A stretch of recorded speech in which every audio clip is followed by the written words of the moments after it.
Hey, Bruce Naylor here, your boomer consumer.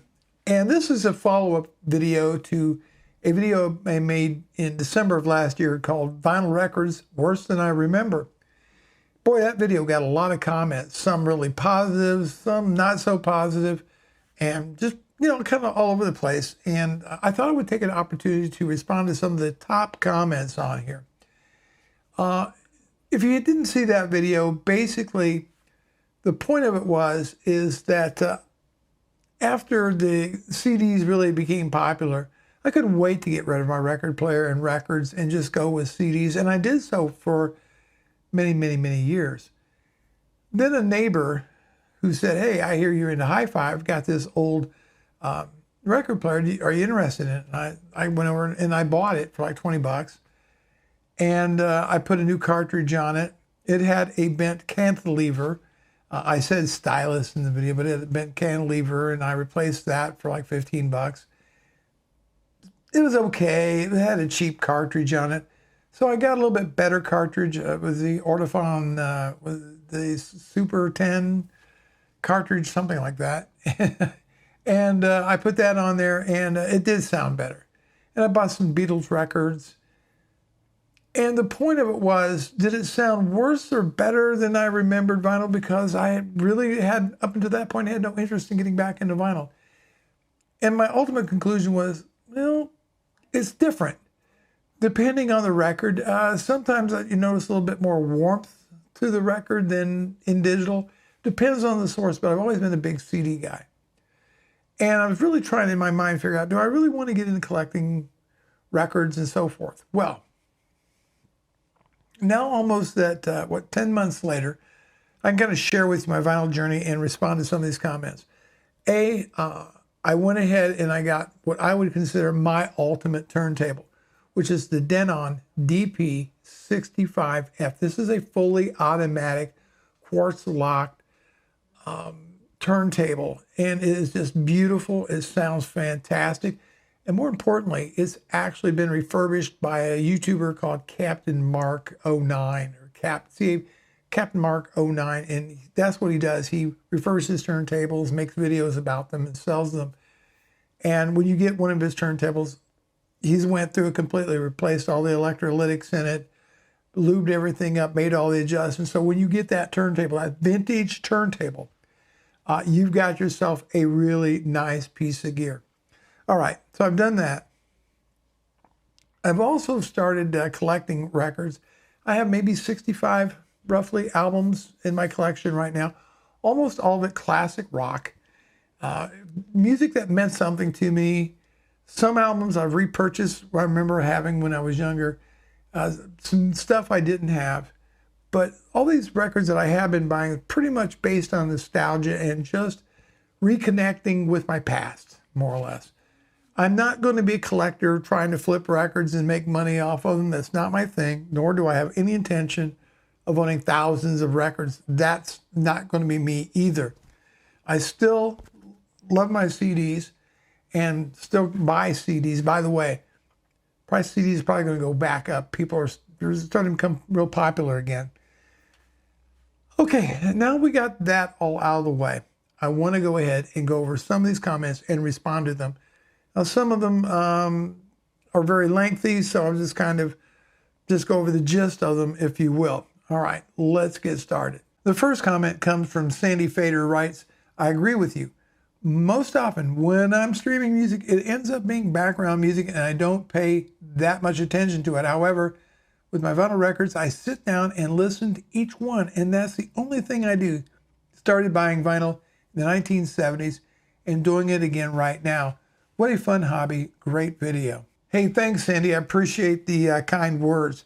It is a fun hobby, and there is probably, no doubt, some nostalgia in there. And I think that's why a lot of younger people apparently are out buying records. It's cool, it's nostalgic, and a lot of fun. And streaming music, to me, is exactly that's what I use it for. When I'm working all day, I'll put on some smooth jazz streaming and just let it go. But if there's an album that I might be interested in or an artist, I'll go ahead and stream that and listen to see if it's something I might want to buy. I'm a big proponent of physical media and owning a piece of physical media. whether it's a CD or whether it's an album or even a cassette. By the way, I happen to love my cassettes. I know it probably should be examined for psychiatric problems, right? But I like my cassettes. But yeah, that's kind of what I use streaming music for. It's very convenient. And a lot of young people, that's the only way they consume music. They don't buy CDs, they don't buy records, they don't any of that stuff. And they listen on their phones with earbuds. Matter of fact, I talked to my grandson, said, by the way, who's in his 20s, any of your friends, your buddies, anybody got a hi-fi system? Nope, not one. No, it's got those things. So, we're in kind of a small, if you're watching this video and you're interested in records and hi-fi and all that kind of thing, you're kind of in a small tribe. And so many people don't have this kind of gear. But, so yeah, that's kind of my thoughts on that. Sergio Gomez writes, records are part of a hobby, heavy on nostalgia. There we go again, talking about nostalgia. Today we can stream, as I do for a lot of music. I listen during my day as I commute or listen during work, etc. But taking the time to take out a record from the bin, cleaning it, cataloging it, while playing it, and almost forced to take the time to listen to it, it slows you down in the hurry-up society that we are part of. Even one record per evening. It's a nice routine to anchor the day. So I mentioned in that video, by the way, I believe there were 3 different types of vinyl people.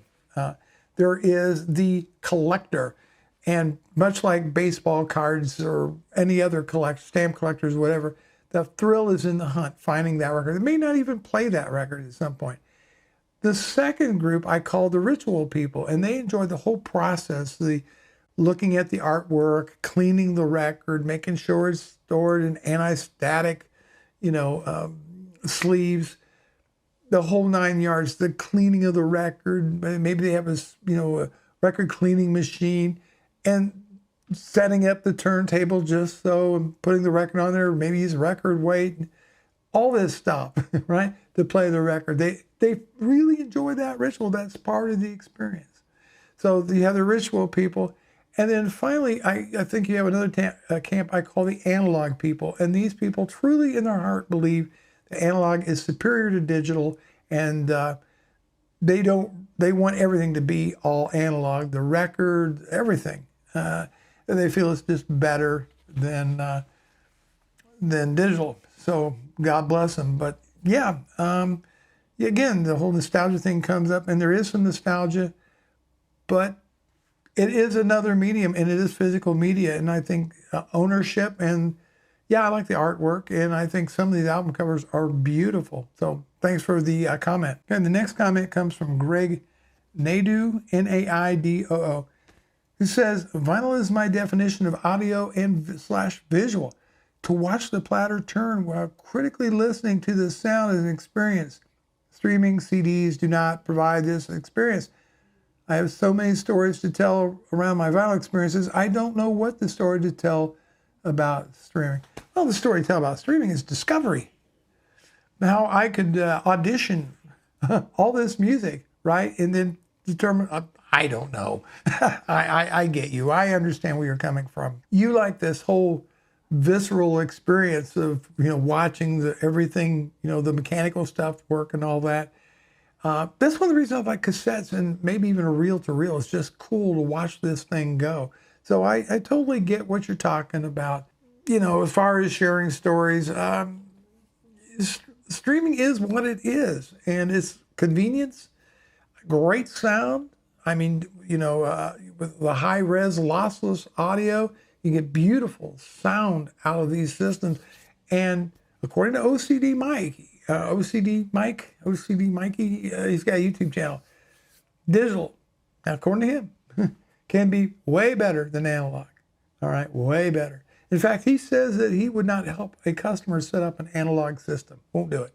It's digital. Okay, but he's kind of a cool guy. Check out his channel. Anyhow, I disagree.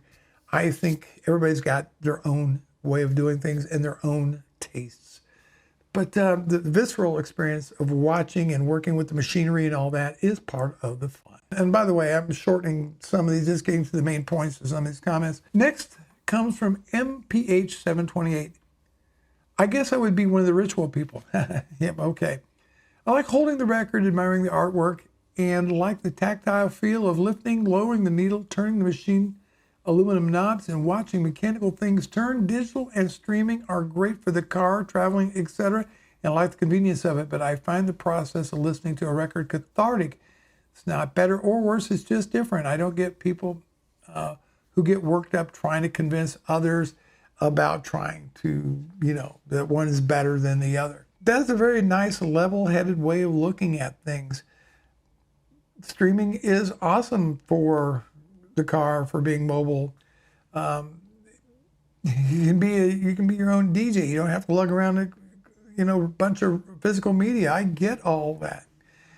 Records, on the other hand, tend to be, more visceral. It's more hands-on than streaming. Just take your phone, tap, boom, you're done. I get it. I get the appeal. I happen to be one of those people too. Can't you tell? I got a whole rack of vintage audio gear, and and it's very hands-on to make everything work and sound great. Next comment from Gavin Young, who writes, I am someone that has always seen records as a viable listening source.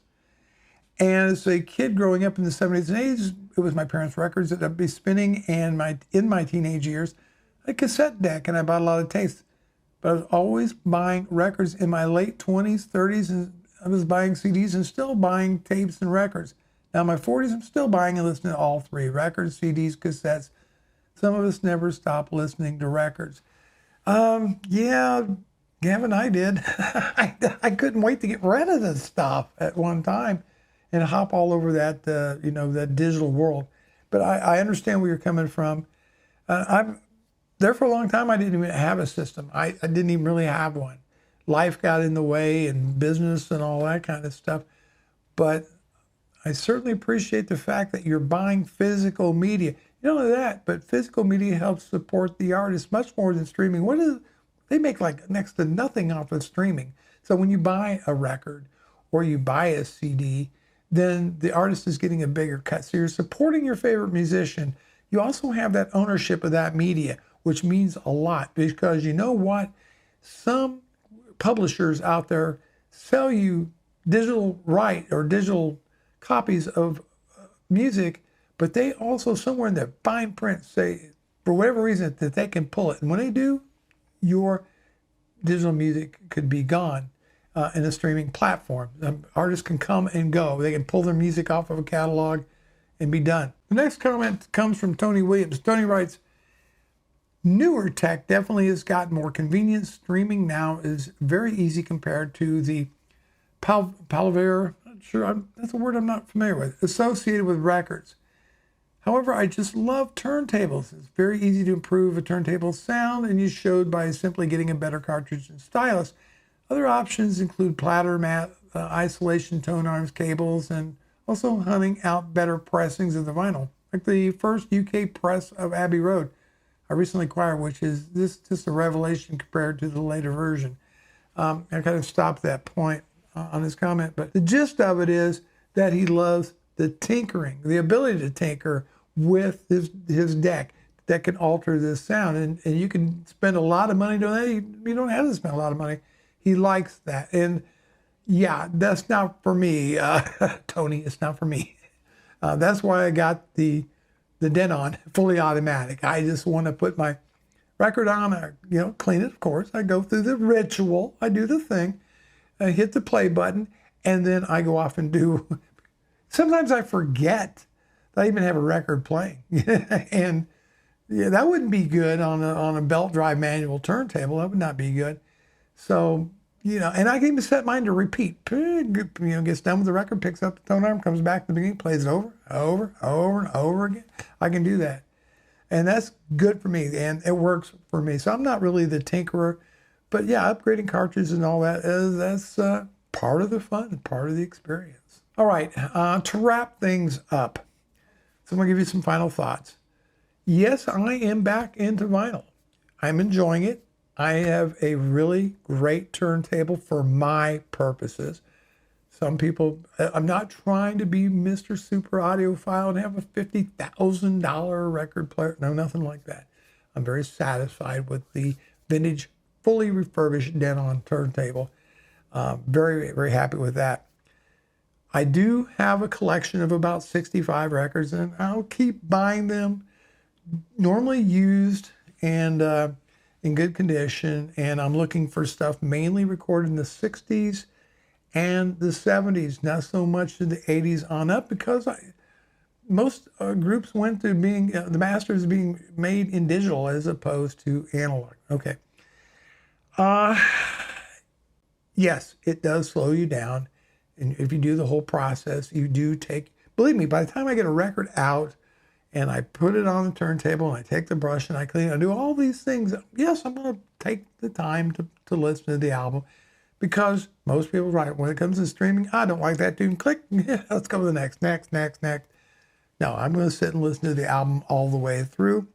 I mentioned OCD Mikey. Check out his YouTube channel, OCD Mikey. You'll find him. Kind of an interesting dude. I think he sells hi-fi gear, high-end stuff. Respect for him, and I kind of agree with him on certain points. If I had to, somebody new, I would start him off with digital. And if you want to get into analog, fine. But let's get you to the dance as efficiently as we can. Anything else I want to mention? Of course, I love owning the physical media. Look, bottom line, it's all good. It's just a matter of taste. That's all I got to say on the subject. Bruce Naylor, your Boomer Consumer. Thanks so much for watching, and I'll see you in the next video.